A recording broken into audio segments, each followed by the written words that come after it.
Good day, everyone. For this session or discussion portion, we are to tackle the continuation, which is part two of IT networks and telecommunications risks and controls, which is basically the sixth chapter of this particular course or the sixth topic. Together with us this day would be Mr. Vladimir Anyora. Actually, you can see him in one of the previously issued or released videos, and he discussed a certain topic from there. Also recall that for the first part, we had Miss Duran who discussed the first half, and then, as what I've said, the continuation will be Mr. Vladimir's task. All right. So he will be starting with IT network and telecommunications security. Let's begin. Hi, I'm Vladimir, and right now we will talk about information technology network and telecommunications security.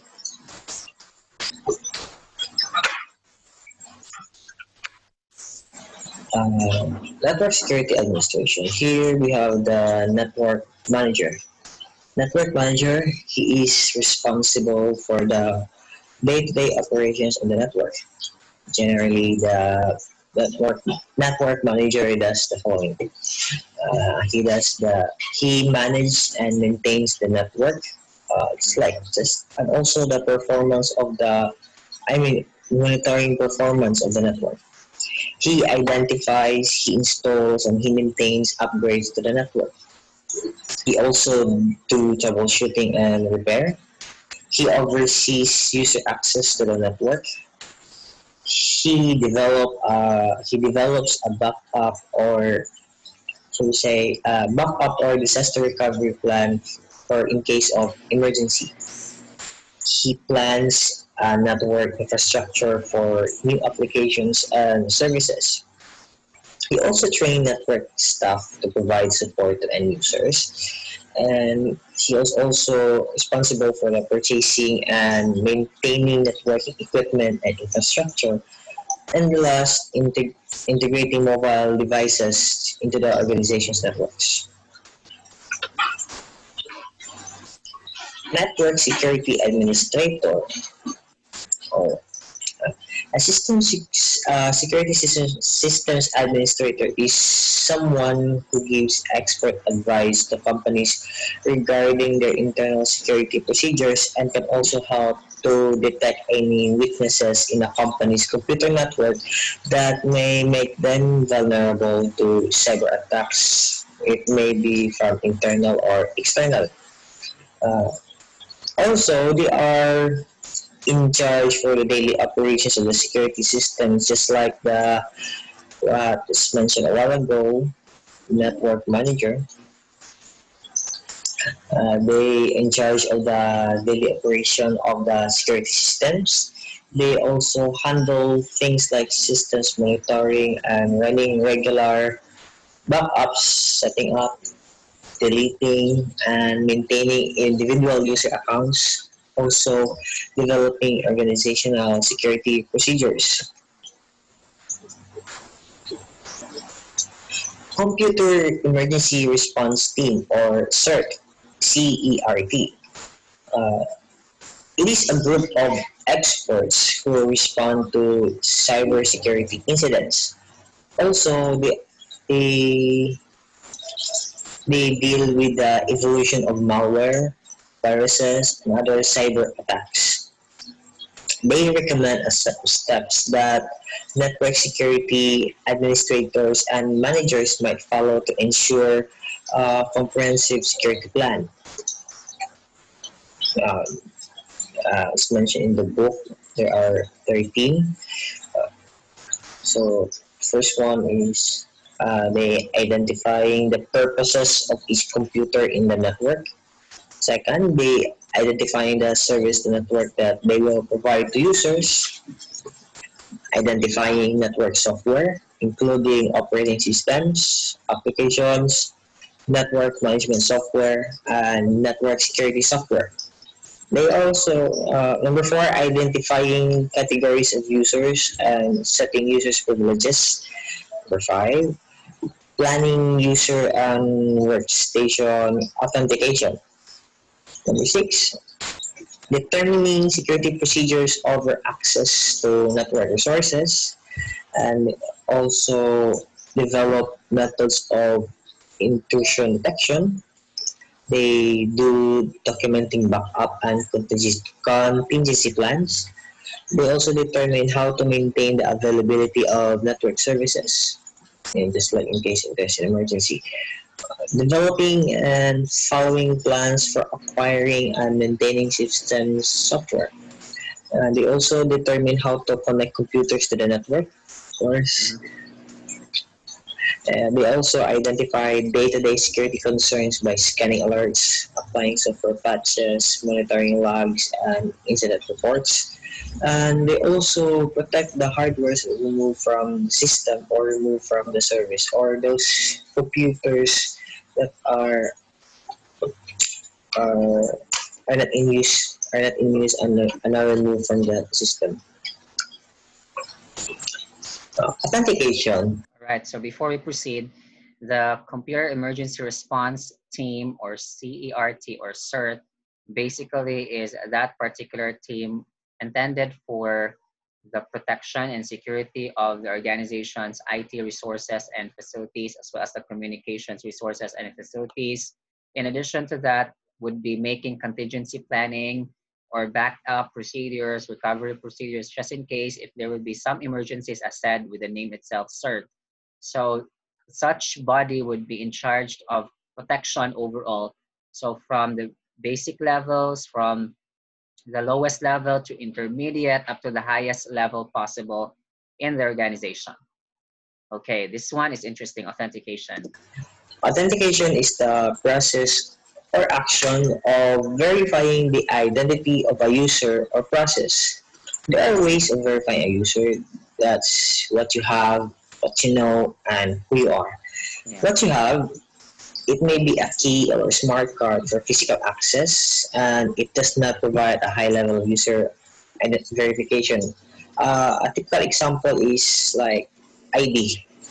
For example, a student may want to go to the school premises, so the authentication, the first level of authentication that the security from the security person would ask from the student is the ID.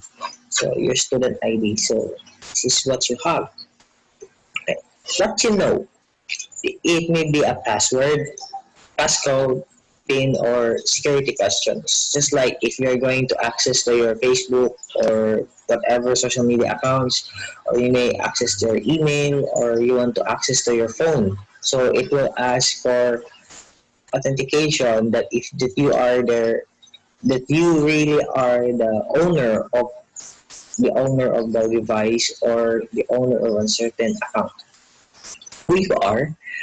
This is it can be done by biometrics, it's like the fingerprint, voice, or the retina from the eye scanner, the retina scanner. Right, so the discussion a while ago is authentication. That is verifying if ever a user or some personnel or staff or employee in organization or any organization is basically having that authorization, that capability as given by the heads or the supervisors to be able to access the information. So this is more on, again, protection, security of the scarce resources or limited resources of the organization. That is, or are, or these are the information. So it can make a or break a business, as said by a lot of sources. So books are saying that it can make or break a business. So the success and the failure of the business lies on the information. So that's why it has to be protected at all costs possible. Now, what are the ways so that we will know as to whether a user is really authorized to have access? So we have three actually based on this illustration. What you have is basically the tangible or the physical item or aspect as discussed by us, the physical security controls. So we have ID as said by Anyora a while ago. So an ID, for example, if you would like to get inside or to go to school or to your classes, so you can have that. In relation to that, we can also apply that in the workplace. So the company ID is one way to have access to the company premises. That's what you have. Next, what you know, it's the knowledge, it's the logical. So the ID or the password. And then finally, who you are is something that is unique to you or to us with our body. So example of that would be the fingerprints, which would be unique to each and every person. We have our retina prints on our eyes and also our voice. So we really have unique voices, I would say that. Now, there's a question like, is there really a way which we would say the best way to verify a user? So I'm going to pause now so that you can think. You may pause this video and think about that. Is there a way? Okay, so now I'm back.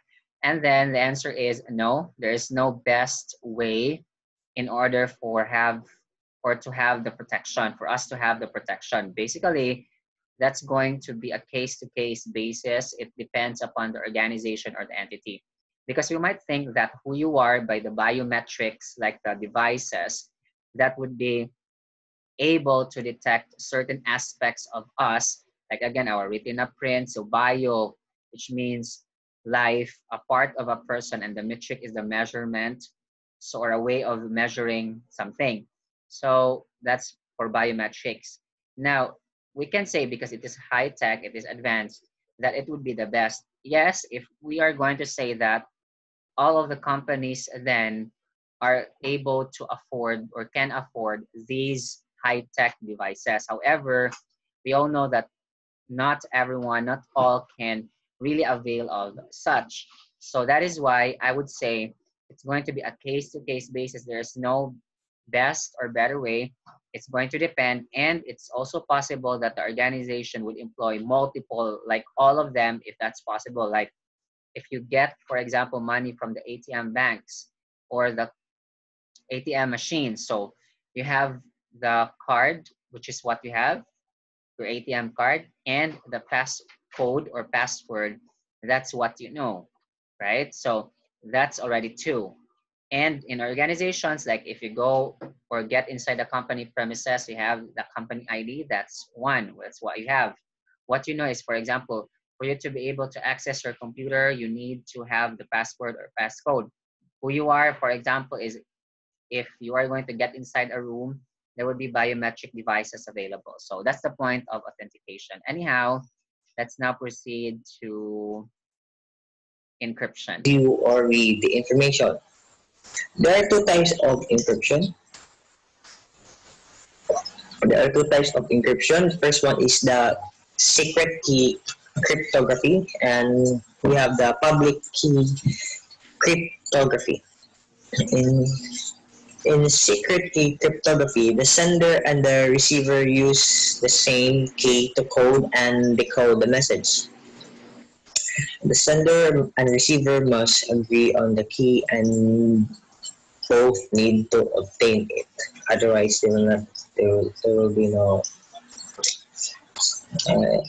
Otherwise, it will not happen. Public key cryptography. It uses the private or public key pair. One key is used for encrypted message and the other one is used for decrypting. For example, they use a private key for encrypting and they use a public key for decrypting a message. All right, so basically, it's just going to differ in terms of encryption. Like we are going to convert a certain information to an unreadable text using a cipher text or key.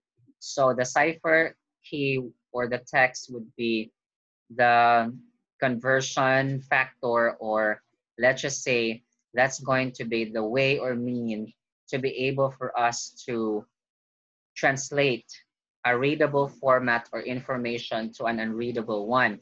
The point of that is only the person that is having the decryption key, the opposite of encryption key of the ciphertext, to be able to convert the encrypted words or encrypted file to the readable file.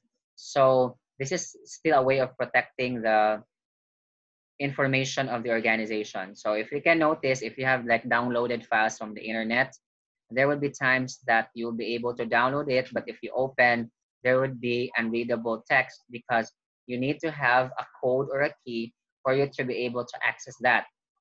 If the key is just available for private individuals, we call that secret key. But if it is available to be used for public consumption, we call that the public key. So that's what Anyora pointed out a while ago, but I would like to highlight that once again. This time it's firewall. Only legitimate traffic set only legitimate traffic are allowed to go inside, while the non-legitimate traffic or those spam or antivirus, not virus, malware, virus, and also the entry of hackers is not allowed. So in order to protect the system, Mm-mm. intrusion detection system is a type of security software designed to automatically alert administrators when someone or something is trying to compromise information system through Right. malicious. So these are ways of protecting, by the way, still the company's information systems, the IT systems and facilities and resources and information, most especially if we have like connection with the internet or online resources. So we would like to establish firewall so that only those accessible information can be penetrated or can be accessed by certain persons, most especially if coming from the outside. So any hacker cannot penetrate the system because there's a firewall established. Now let's listen to IDS, the intrusion detection system. Activities or through security policy violation. So it will alert the administrators, it will alert the network managers so that they can also so that they will be notified and do some their required actions whenever it happens. Whenever it happens. So an intrusion detection system works by monitoring system activity through examining the vulnerabilities in the system, the integrity of files, and conducting an analysis of patterns based on already known attacks. Also, it automatically monitors the internet to search for any latest threats which would result in a future attack. Okay, so what I like about this illustration is that it shows to us the two possibilities of certain persons to penetrate the company system, or for example, any user in the company that would like to access the net, which is the reverse flow. But normally we are very concerned about the security coming from the outside and the issues accompanying with such or accompanied with such. So that is the reason for the internet. If, for example, somebody would be accessing or would like to go into the company network, such would, of course, penetrate as much as possible. But if there's a firewall, so that is the first line of defense. Now, if that person would be able to penetrate the firewall, there is the intrusion detection system. So this system would be able to detect if somebody intrudes, unauthorized, of course, and then that would give warning or signal to the company that somebody has penetrated such before the company network. On another hand, if somebody would be using the router to be able to access the company network, still there is an IDS that would penetrate. Most especially if the router would like, for example, if there is a key, so that person would not be allowed to get in. But if that hacker is really able to do that, so there is still an IDS to be able to do it. In fact, we can impose, of course, firewall and router if we would like to. So we're not limited. In fact, we can also use multiple firewalls if we would like to. and that's a good thing. There are multiple ways multiple ways of detection is performed by the IDS. We have the signature-based detection. A pattern or to signature is compared to previous events to discover current threats. This is useful for finding already known threats but does not help in finding unknown threats, variants of threats or hidden threats.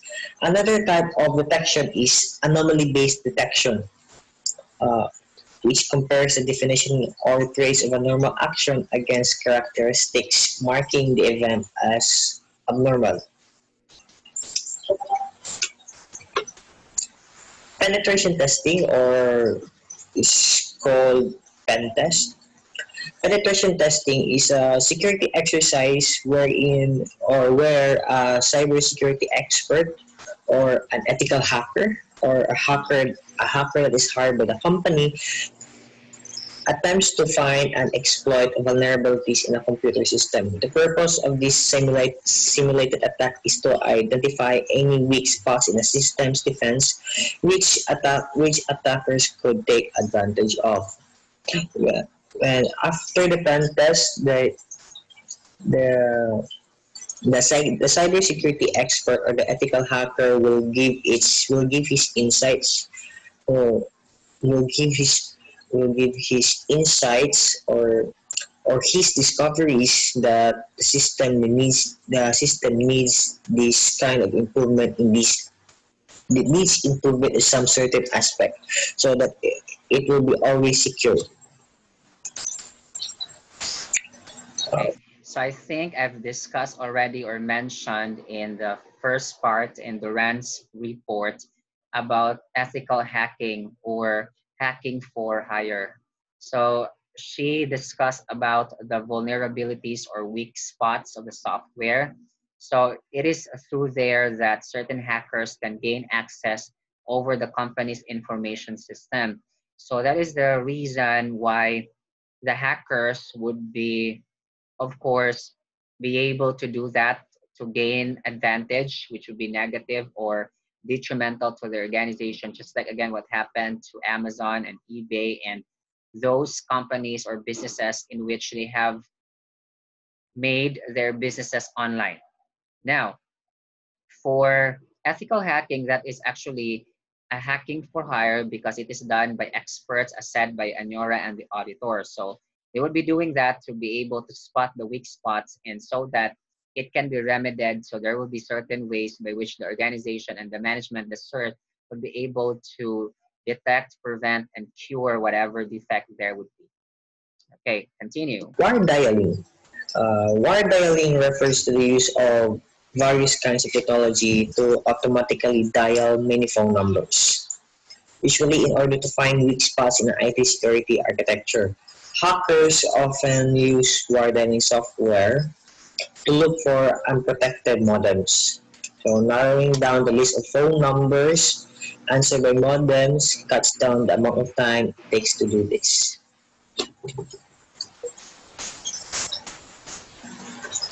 Port scanning. Uh, Port scanning refers to the surveillance of computer ports, most often by hackers for malicious purposes. Hackers conduct port scanning techniques in order to locate holes within a specific computer ports. For an intruder, these weaknesses represent opportunities to gain access for an attack. Yeah. So that is through hardware because we are now talking about the ports. Like we can inject or insert our flash memory drives to USB ports. Sniper, or spy software, is a program that hackers and IT auditors use to capture data as it is transmitted across networks. It can be very damaging because they may attack themselves to a host computer and capture data from every system, sending messages to the compromised computer system without being detected.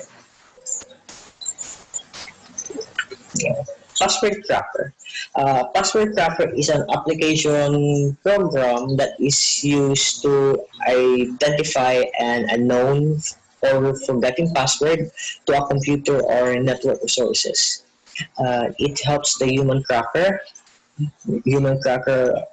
to obtain unauthorized access to resources. Hmm. So, a password cracker may also be able to identify encrypted passwords. After retrieving the password from the computer's memory, the program may be able to decrypt it, or by using the same algorithm as the system program, the password cracker creates an encrypted version of the password that matches the original. For example, if you have uh, uh, we all know that we have our own social media accounts, right? So in order for us to be stay protected, so we must not disclose the login credentials to other people. Also, you must use a strong password. I can suggest a website wherein you can create a strong password. It's a random password generator.net. You can search and you can Google it and you can try to navigate what's in there.